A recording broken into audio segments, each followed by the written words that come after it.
Welcome to Sons of a Gun, a podcast about the DC Universe. I'm Alex Gunn. I'm Justin Gunn. I'm Pete. And we are going to be talking about the finale, series finale, season finale, probably series finale. We don't know. We don't know. They don't announce that stuff anymore at any point. It's certainly some character finales. Sure is. Of the Penguin. Too soon. The title of the episode is A Great or Little Thing. If you haven't watched it on HBO or Max, please do go watch it because we're going to spoil the heck out of it. We're going to talk about the episode, our thoughts on the season, and also talk a little bit about what we expect leading into the Batman Part 2, because this is very much a handoff there. They've said since the beginning, this is a bridge series going a week after the Batman and then a little bit of time before the Batman Part 2, leading right into that. So big stuff going down here, but broad overview of the plot. This is the final confrontation between Oswald Cobb and Sofia Gigante. They're in Monroe's, where Francis Cobb is being held hostage and tortured by Dr. Julian Rush, who loves to torture. Loves to torture. Tortured? I think he's really opening up. Do you think some that's great covered, by the way, past. in her health plan? Or like, is that out of network when your It really therapist depends on the tries to coding. chop off your pinky? What do you think? You know, if they get the right coding, then it'll get approved. But, I'm just not good with this stuff. Expertise. Red light therapy is a little more expensive. You got to pay. That's out of network. All right, real quick, though, the truth comes out. Francis Cobb knows about Oz killing his brother. She, in fact, hates him and has been manipulating him this entire time. He finds out that she hired Rex Calabrese to kill him back in the day. It was only stopped by an impassioned speech in Monroe's. That all comes out. She ends up gutting Oz like a fish and then falls down from a stroke.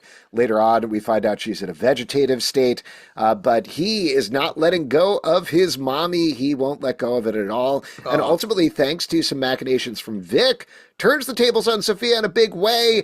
All the number twos in town kill their respective gang leaders and take over their gangs. And now Oz is top of the heap. And as one last kick in the nuts, as Pete likes to say, he kills Vic because Vic calls him family and he can't have family anymore. And we end the episode in maybe the most disturbing way possible as Francis is crying in a vegetative state in his apartment. Eve Carlo is dressed as his mom and dancing with him and telling him he's proud of him.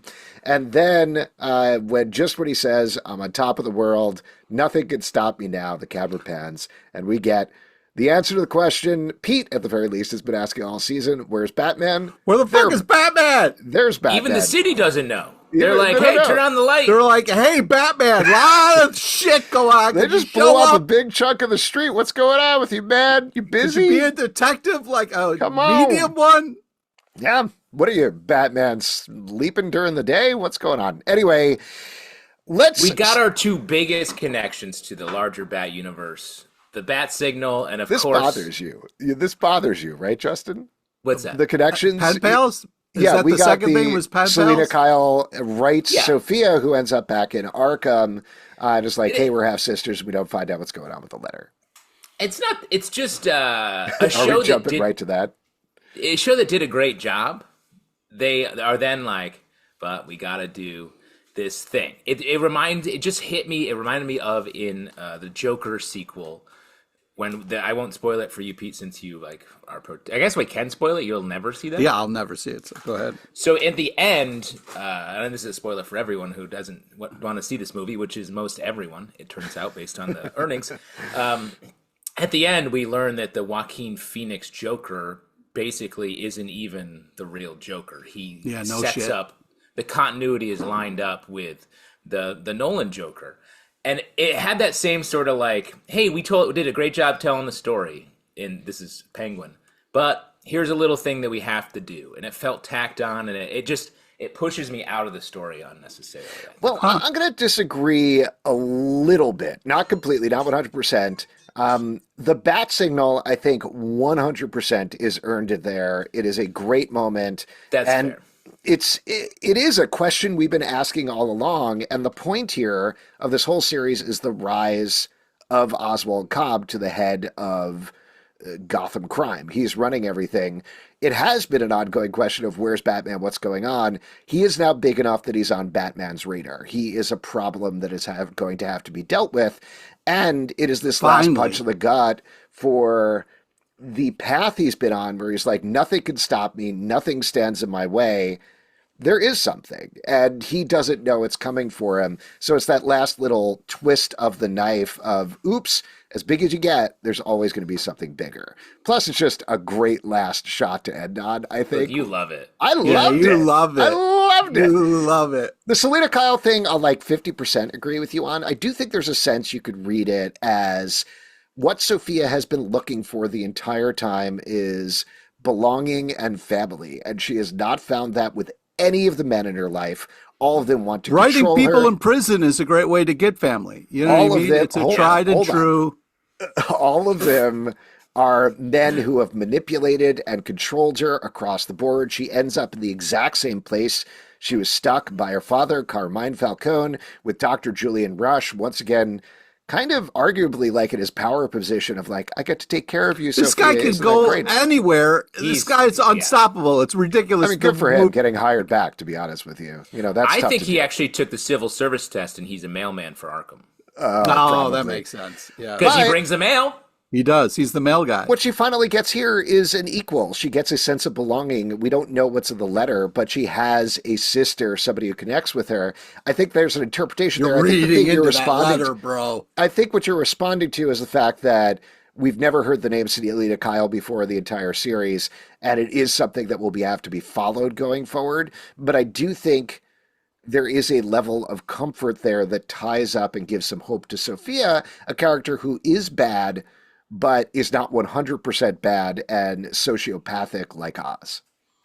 Yeah, I like all of that emotional understanding, and she sort of, distinguished herself as not, like you're saying, not connected to anyone, sort of above it all. She's a powerhouse. She's a family leader in the mob and a supervillain, essentially. So it makes sense that she's like talking to another villain.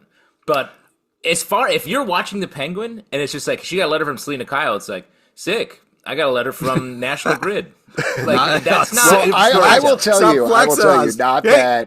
not that Google Trends is a good indication of anything other than generally what people are searching for, but I was looking through it, and the large majority of the searches were like, who is Selena Kyle? So not even the level of like, sick, it's Catwoman, or just like, literally, I have no recollection who that person is at all. So Can we to back your up the point- truck here? We kind of jumped right Oh, into do you want to talk about like the one character who got their just desserts, Victor? Is that what you wanted to talk about? No, I want to back up the truck and kind of take it back here and kind of talk a little bit about the title, A Great or Little Thing. Which option do you think it is? I think it's a little thing.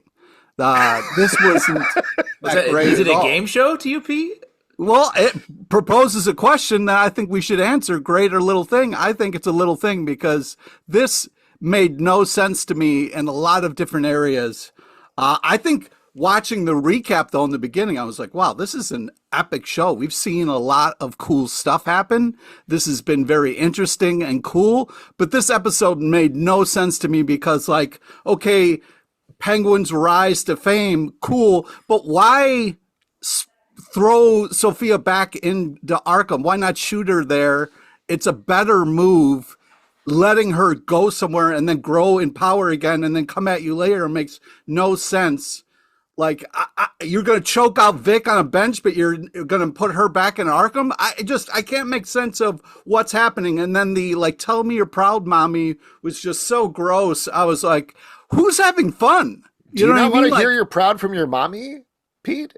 Or make your girlfriend into your mommy? I dress think- my wife up as my mommy all the time. Oh, wow. Great Okay. confession. Wow.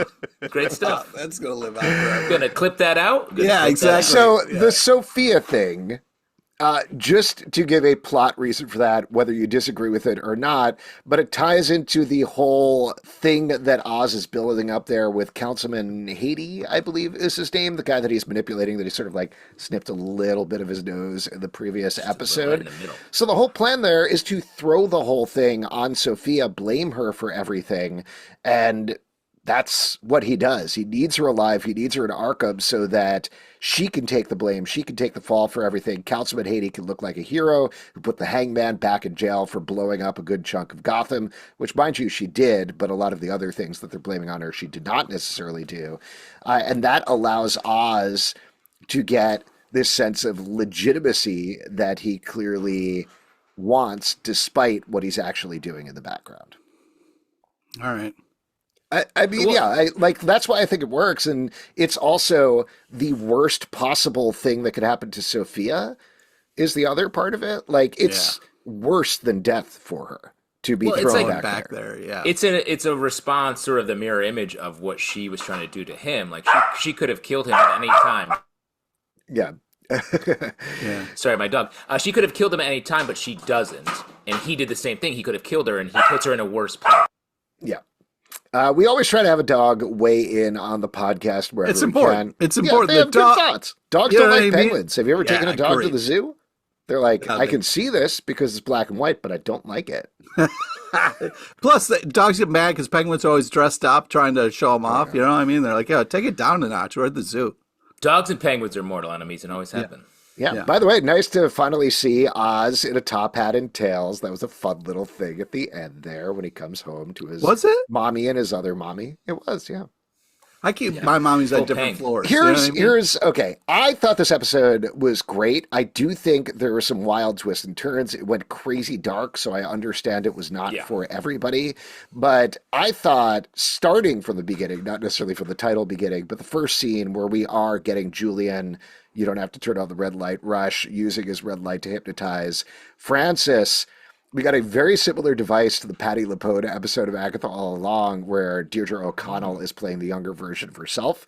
But I thought that worked so well, that whole sequence, showing the flip side of where Oz was like, I don't know why my mom came out in this dress and decided to dance, but it was great because then we were aligned and it gave me my rise. But we see that she hates him. She doesn't want anything to do with him, and she wants to kill him. And this is her decision to take him out for one last night of dining and dancing before he dies. And then it all changes there. It's also really fascinating because we got to see this speech that she gave him on the dance floor in the previous episode. That's all the things that he said to her saying back to him. So when we asked, like, why is she saying this stuff to him like that? That's why. She's begging him. She's sobbing. She's like, I know I'm giving in to this evil sociopathic child to hopefully get up in my circumstances a little bit.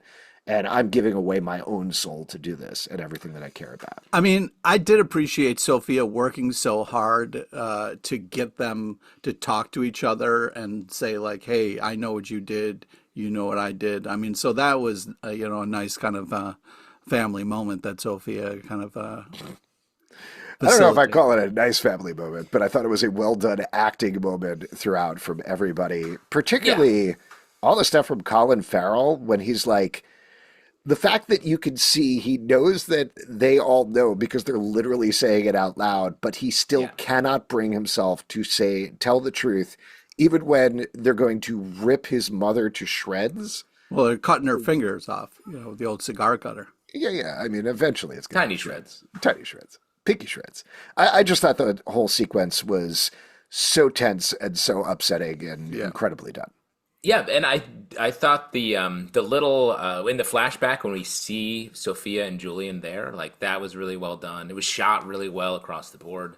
I agree. This was cool, and the psychological torture of it was done really well, I thought. And you really see why both Sophia and Penguin are villains, super villains. This show was able to find its way into comic book type storytelling sort of the hard way. They came up through like being super dark and making these people superhuman in their sociopathy and ability to inflict torture on each other. I just think though that like if someone's coming to the show and thinking about like, hey, maybe I should start therapy, like this doesn't represent in Gotham City it does. Name literally one normal therapist in Gotham City. You can't. Absolutely not. Yeah. The BetterHelp I think Two-Face would be a pretty good therapist. Hugo Strange is on my plan, and I saw him once. Went very badly for me. Oh, yeah. Doctor Strange. Yes. I mean, just to keep talking about the scene a little bit, I will say in the middle of all of this, the fact that like there's that moment where Francis spits on Sophia and Oz is like, yeah, which was still very funny in the middle of Yeah. all this horror that's happening. Great that the show can pull off multiple tones. Well, and I think Oz is also Sophia and he are sort of twinned a lot in this show, especially this episode. But he's also the sort of pit fighter version of her. She's coming at all of these issues as sort of like looking down and moving the chess pieces to see what she can do to her enemies. While Oz is in the pit and he's like, hey, I found a twig. I'm going to jam it in someone's eye or whatever. And so any little move you see, and like, and to Colin Farrell's credit, like he's so good at this guttural, like bass attitude. Also, one-handed surgery. It's impressive. He's, fixed himself up there. That was like this penguin guy. Before we get there, though, I wanted crazy. to give a shout out to one of the big character deaths in the episode. Drop Cop, aka Skunk Cop, got shot through the eye. Poof cop. Poof cop. Poof Cop. How'd you feel about that? Gonna miss that character? Drop in the eye, bullet out the eye. That's ashes to ashes, dust to dust. Wow, Classic. deep, man. Deep. We also get a lot of stuff with the gangs of Gotham that I thought was interesting. We get that scene where Vic is yelling at them and they're ready to leave. They're like, we came for the drugs or we came for the product. We're here for the product, not the penguin, which I thought was a nice line. What do you think about, so we get this plot of like Link Sai, who's the number 2 in command of the Triads, clearly is like, hey, Vic, calm down. You got to not do this stuff. And is on his side, which Vic manages to turn all of the number 2s, like we said, to kill the number 1s in all of the gangs. Did you buy that? Because that felt like very quick to me. Well, it was a nice budding friendship between those two, and they really had some connection points. So it was a kind of a nice moment. What drove me a little crazy is all these like gangs showing up, and then there were like random shootings, and then at one point Sophia's like running outside shooting her gun. And no cops anywhere ever. So I was just kind of like, I was just so happy to get that bad signal because it was like, give me some kind of police force or something, just because like the reality of this is really kind of spinning out of like what you can get away with and nobody's going to bat an eye. It's funny you're happy about that because the cops were spent the whole episode up on the roof trying out different light bulbs into the bat signal. Oh, That's why they didn't stop any of the It hundreds takes a of lot of them to murders. change that light bulb. The first thing they did was they brought the Christmas lights, but they were all bunched up from being in a bag for a year. It's that classic, how many Gotham police does it take to change the bat signal? It's all of them. Classic. Oh, classic.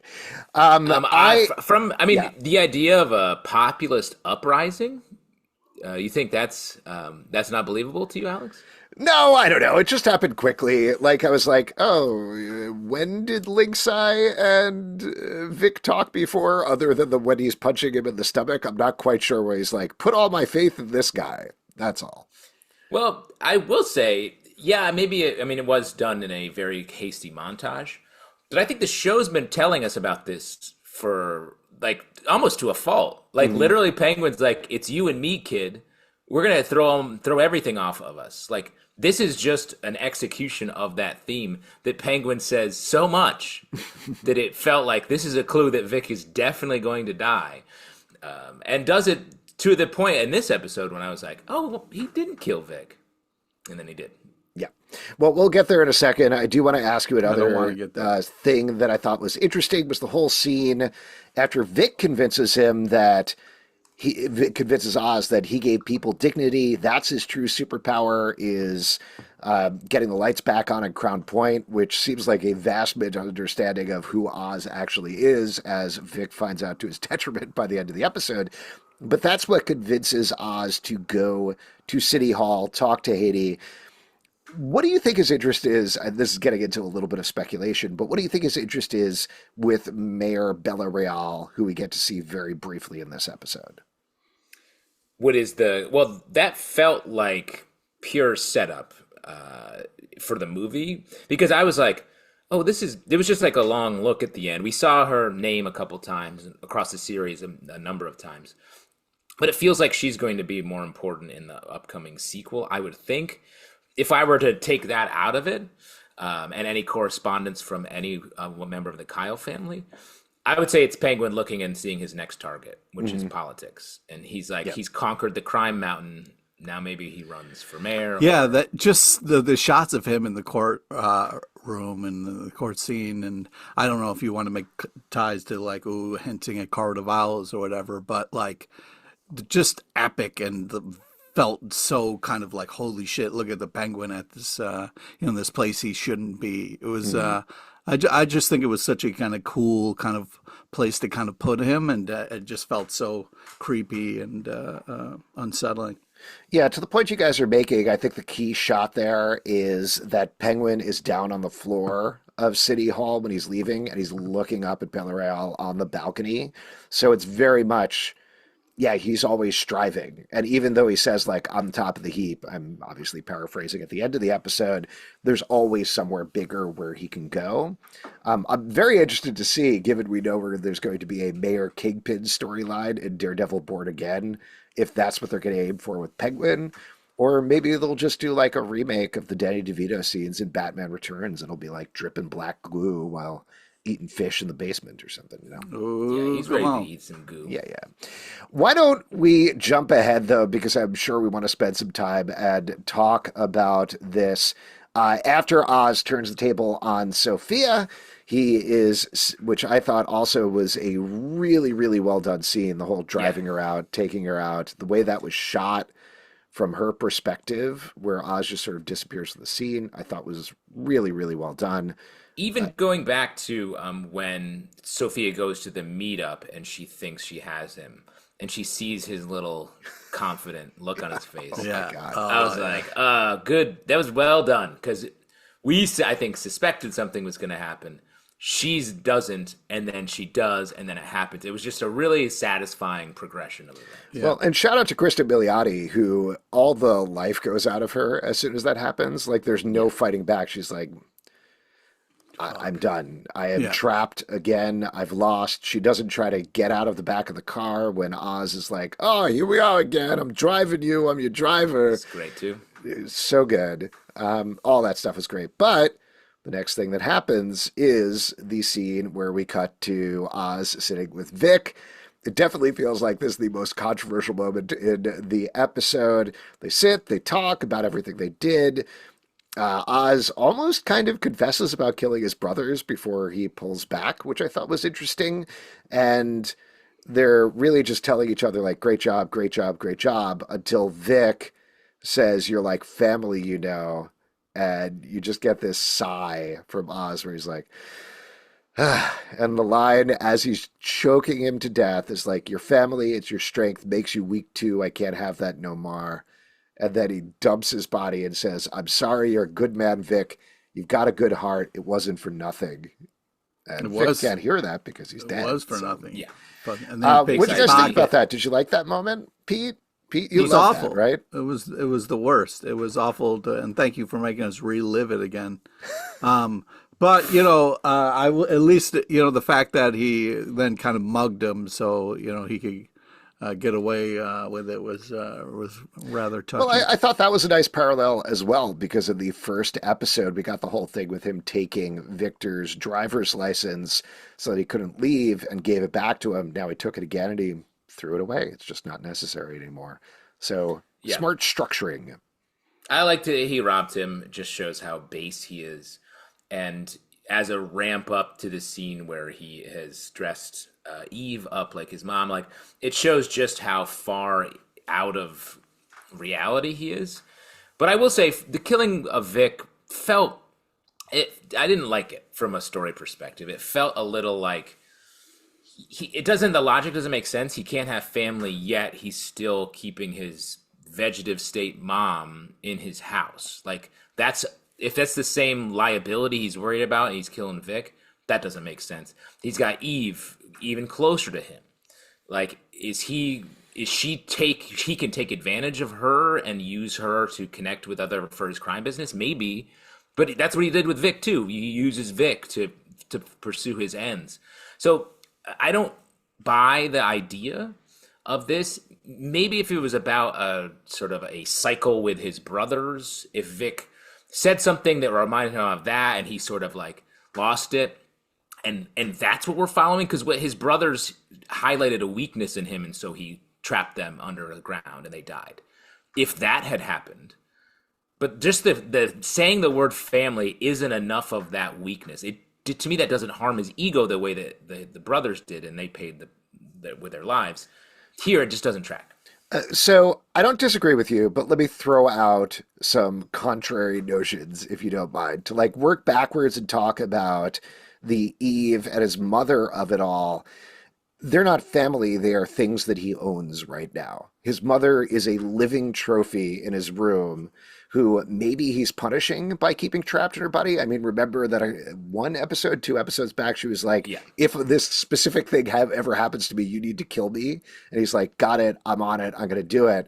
The fact that he doesn't do it, I do think that ties in some sense back to the fact that she's like, I hate you, you're the worst, I tried to kill you. So he's punishing her, whether he realizes it or not. That's fair. I think that's And accurate. Eve is a sex worker who he pays to dress up as his mother. Like, she left him. Obviously, seems to have some feelings for her, but I do think they're mostly feelings in terms of how it affects him rather than how it affects her. So he could do away with her at a moment's notice, and that would be fine. He could cut the financial transaction, he could kill her, etc. And I think ultimately what this moment with Vic is driving home is two things, one internal to the show thing and one external to the show thing. The internal to the show thing that I took away is that it is doubling down on the idea that this is a sociopath. This is somebody who has no empathy for anybody else. Everything is about him. And when he realizes that Vic has essentially imprinted on him like a baby bird, he's like, well, I can't have that. You know, everything that he says as he's killing Vic is really about him. Like, he does not even, I think, realize in a certain sense that he's killing Vic. He's like, no, I did a nice thing for you. I got you out of this life by choking you to death and dumping you on the riverbed. Isn't that good? And that's the same thing with everything. He felt no feelings about killing his brother either. Like, he is devoid. No, he had a tough night. He didn't get No, he didn't. No, he was snuggled up with his mom watching Top Hat. He was having a great time. I agree with you there, but I think there was an end he was getting to with that. And like, it was like killing his brothers gets him close to his mom. Yeah. All the things you're saying like make sense, but it doesn't justify why there was Vic wasn't a threat to him in any way. In fact, I would argue Vic is the only thing that sort of he can rely on to get him out of a jam when he doesn't have a solution. From a preservational sociopathic way, I don't think there's grounds for him to kill him. Maybe Vic had the only direct line into what's left of his morality, you could say, or a heart thing. And when he says family, he's like, I can't keep this little tiny Grinch Junior little beating part of my heart alive, so I'll kill it by killing Vic. Maybe that justifies it. But I will say the scene doesn't give us enough of a breadcrumb to him doing that, I think, to really satisfy me as a viewer. And show, I think it's meant to be like, look, he's fully transformed into this monster. But it just doesn't quite land how that transformation took place or what spurned it. The external thing I was going to say, and I hear what you're saying. Again, I don't disagree. It's just sort of trying to game through it why they did this from the writing perspective. I think the external thing is just doubling down for the audience to be clear this is a villain. And I say this because I think so many shows get painted as anti-hero shows. Like, I think even Breaking Bad, for example, you're like, no, Walter White's a bad guy. People are like, I don't know, we kind of rode with him for a couple of seasons, so it's cool. I actually think this is, not to keep comparing it to Marvel shows, but similar in a way to the final episode of Agatha All Along, where in there, if folks listening watch that, spoiler for Agatha All Along, but in the final episode, they're like, no, Agatha loved killing witches, and she killed hundreds of them over the centuries, and she loved it and doesn't really feel remorse about it. Very similar here. In case there was any question in your mind after watching 8 episodes of Oz betraying people and killing people and doing the worst thing possible, here is a in our viewer's mind, a truly unforgivable thing to drive that home. He is not the good guy. He's the main character. He's the title character, but he's not an anti-hero. He's not the hero of the show. He is a bad guy. And I think that is probably why they ended up here, is we need to do something that goes too far to really drive this home. And maybe that's what people are responding to. I mean, I think that's accurate. It just doesn't, to me, give us enough of a base of what that villainy comes from. He just feels like he commits an act like, I'll kill him. I'll kill this kid. Mm-hmm. And that sets him up. But if they were really trying to make him a villain, why put him in a cool outfit and have him dance with a cool mom? That's very true. I've never known somebody bad to dance with their cool mommy. Yeah. Pete, to talk about something positive to get you back on track, the Ozerati is back. What'd you think? Yeah, that was He's got nice. back. It was good to see him kind of back in the saddle there. That was fun. Mm-hmm. And do couple cars have seconds of saddles? joy. I'm not familiar. No, that's the expression. Wow. Yeah, not familiar. Look, yeah. Pete's sad. Pete's too sad. He can't even like the car. He's so sad. What else? There's obviously lots of other things that happened in the episode, and we skipped around a lot. Any other things you want to call out? I mean, it's it's a hard journey to go on. It's like, hey, do you want to try to root for somebody? And then there's this adorable kid that gets choked out. Like, that's a tough thing to kind of like have happen and like be able to roll with. So I don't know what you want from me, man. Well, I mean, we have been predicting Vic's death throughout this whole season. Yeah, but I've been hoping that you guys were wrong and that somehow Vic was going to get away or something. You know what I mean? I mean, I will say it was a harder pill to swallow because it felt even more random than I could have ever imagined. Yeah. Like, I thought for sure it was going to be like a betrayal. Him like bringing Vic so close and then pushing him out the moment he needs to. And instead, he already won and then killed him. Yeah, I mean, the fact that they were hugging each other on a bench, drinking and like hanging out, and you're like, oh man, oh, all right, well, this is sweet. And then you're like, oh no, wow, oh God, oh. Yeah. Watch out for a strong hug. And he's got strong hands. Can I throw out another theory that just occurred to me? Do you think it has anything to do with the fact that he stuttered?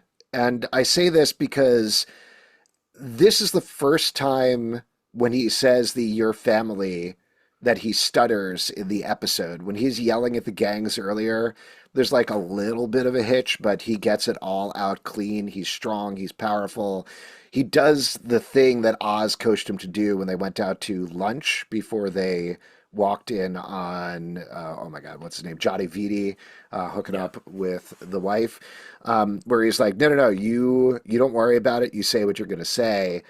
And there might be something to the fact that like all season long, he's been like, no, your stutter is not. He's like, next time he stutters, I'm choking him out. No, that like, I swear to God, he's talked to him, like he's bonded with him over the fact more. that like, hey, people don't see me the way I want them to see me because of my club foot, my scarred face, etc., the way that I look. For you, the way that you sound, I believe in you. We're the same, you and I. But maybe he doesn't want what he actually views as a weakness anymore. Like when he hears him stutter, hitch up, he realizes that there's nervousness and feeling there. And he's like, nope, I'm cutting out my own weakness by getting rid of Vic. Could be. You could also argue like that connection to that stutter reminds him of his weaknesses. Mm-hmm. And so it's like, again, reflecting back to him. Maybe. But the fact that it's such an open question, I think, I wish it was more. We had more there. The other thing, though, is like we spent so much time being like feeling stress about Vic becoming a villain. And then it's like, nope. Don't worry about that. Don't need to worry about that at all. He's a corpse. Yeah. Well, let's talk about what we do need to worry about, which is the Batman Part 2. It's not coming out until 2026, so we got plenty of time. I know. Oh, fuck you, man. That's Sorry, so fun. October. I believe October 2nd, Jesus. 2026. They haven't even started on it. The only thing they are going to release an extended cut of Penguin choking Vic, so we can just watch that. In the meantime.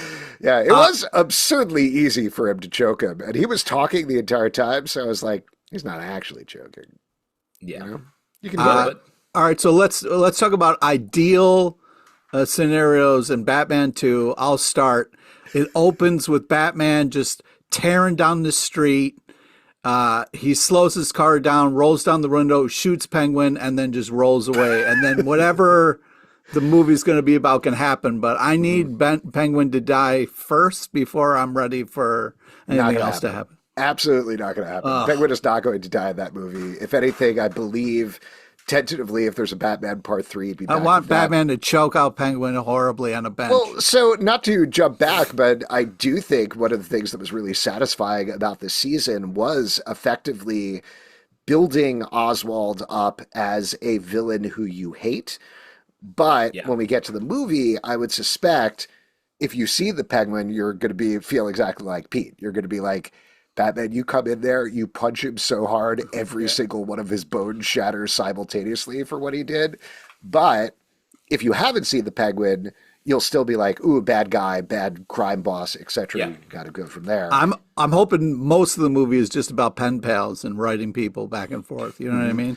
Well, let's Oh, jump that'd to be that. fun. Do you think we're going to see Sophia and Selina team up in the Batman Part 2? Or my theory is I think we're not going to see Sophia or Julian Rush or anything in the Batman Part 2.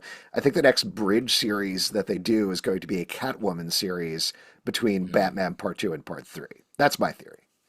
That's a pretty good Ooh. theory because what I was going to say is I can't see how there's room in this movie for Sophia, Penguin, Catwoman, and probably another villain, right? Well, Like, likely, I don't remember where I saw this, so don't quote me on this, but I believe Colin Farrell said that he believes he's probably only in the movie for like 5 or 6 scenes, is what he said. Yeah, it's mainly the Scarface, the puppet villain guy. Yeah, that's The going to be the one. ventriloquist, yeah. Yeah, the We ventriloquist. don't know. Just to lay out what we do know, in case anybody's curious about Batman Part Two, we do know that Matt Reeves is coming back as co-writer and director. He's co-writing it with Mattson Tomlin. We know, of course, that Robert Pattinson is going to be back. Andy Serkis is back as Alfred Pennyworth. Jeffrey Wright is back as Jim Gordon, and Colin Farrell is back. But that's it. We don't actually even know if Zoe Kravitz is in the movie or any of the other characters. We don't know the villain, anything like that. yeah. I feel like, especially with that news, like, then Penguin is just a piece of Gotham Mm-hmm. that is driving, some crime, maybe part of the story. Batman has to go see him for different things. And it will get another villain, but I don't think we're going to get like a Clayface. I don't think we're going to get a real superpowered villain there. So whatever that is, I think we have to build up that villain. There's just no room for Sophia. And it's a shame, unless of course she's one of the characters we follow in this next series that you mentioned, Alex, because that's cool. That's another reason why the Selena Kyle thing bothered me a bit, is Sophia's a great character. And this show did a great job and spent a ton of time building her up as this great foil for Penguin or the crime families of Gotham. To have her just be a bridge where we see her write a letter to Selena Kyle, sort of like, oh, bye, son, miss you, I guess. Justin's right. Okay, here's my new thought for Batman 2. This is what we do, right? It's it has Sophia writing letters for different people, and then at the end of the movie she writes a letter to Batman and says, "Don't worry, I took care of your Penguin problem." And then we get a 20-minute scene of Sophia choking out Penguin on the bench. Oh, nice. Same bench. I got a bigger neck. You got to choke me longer than Vic. It's you and me, Nick. We're gonna get through this. Come on, Nick. I don't think I don't think we see any of the supporting characters here in Batman Part 2. I don't think we see Come Julian on, we Rush. just spent all this time with them. I don't think we see Francis. I don't think we see Eve necessarily, unless she's kind of like there hanging around Penguin. But I think you're absolutely right. Like, I think the thread that we follow is Penguin's interest in City Hall, because Yeah. clearly Beverly Real, I think, is going to be an important character, following her, how she interacts with Bruce Wayne. There's certainly an amount of corruption there. We get this tease that she's setting up an anti-corruption squad to clean up the Gotham Police Department and City Hall as well. Gotta say, this is just after reading a couple of Batman comic books. I don't think she's going to be successful with that. That's just my theory on it. But I do think Penguin's going to push her and be corrupting things around her so that really, potentially, you only have like 3 good characters in Gotham, or 3 plus, but like Bruce Wayne, Jim Gordon, Bella Real, potentially. Oh, don't forget about Alfred. I did. That's exactly who Oh, it is. He's plus. I'm 3 right. plus. Guys, all right, here's my new pitch. All right, it's Batman 2 Pen Pals. Okay, Yeah. and it opens up with Harley Quinn coming in to see Sophia, and then they talk about how they're writing. Margot Robbie, Harley Quinn, or a new actress? Oh, okay. Yeah. Or do you mean Lady Gaga? No, do not mean Lady Gaga. That's Lee. Sure? Lee Quinn. Her name is Lee in the movie. Yeah, That's short. Justin. It's cool to short names. Oz, Cobb, Oscar. Liqua. Liqua. Were you done with your pitch, Pete? Yeah, that was.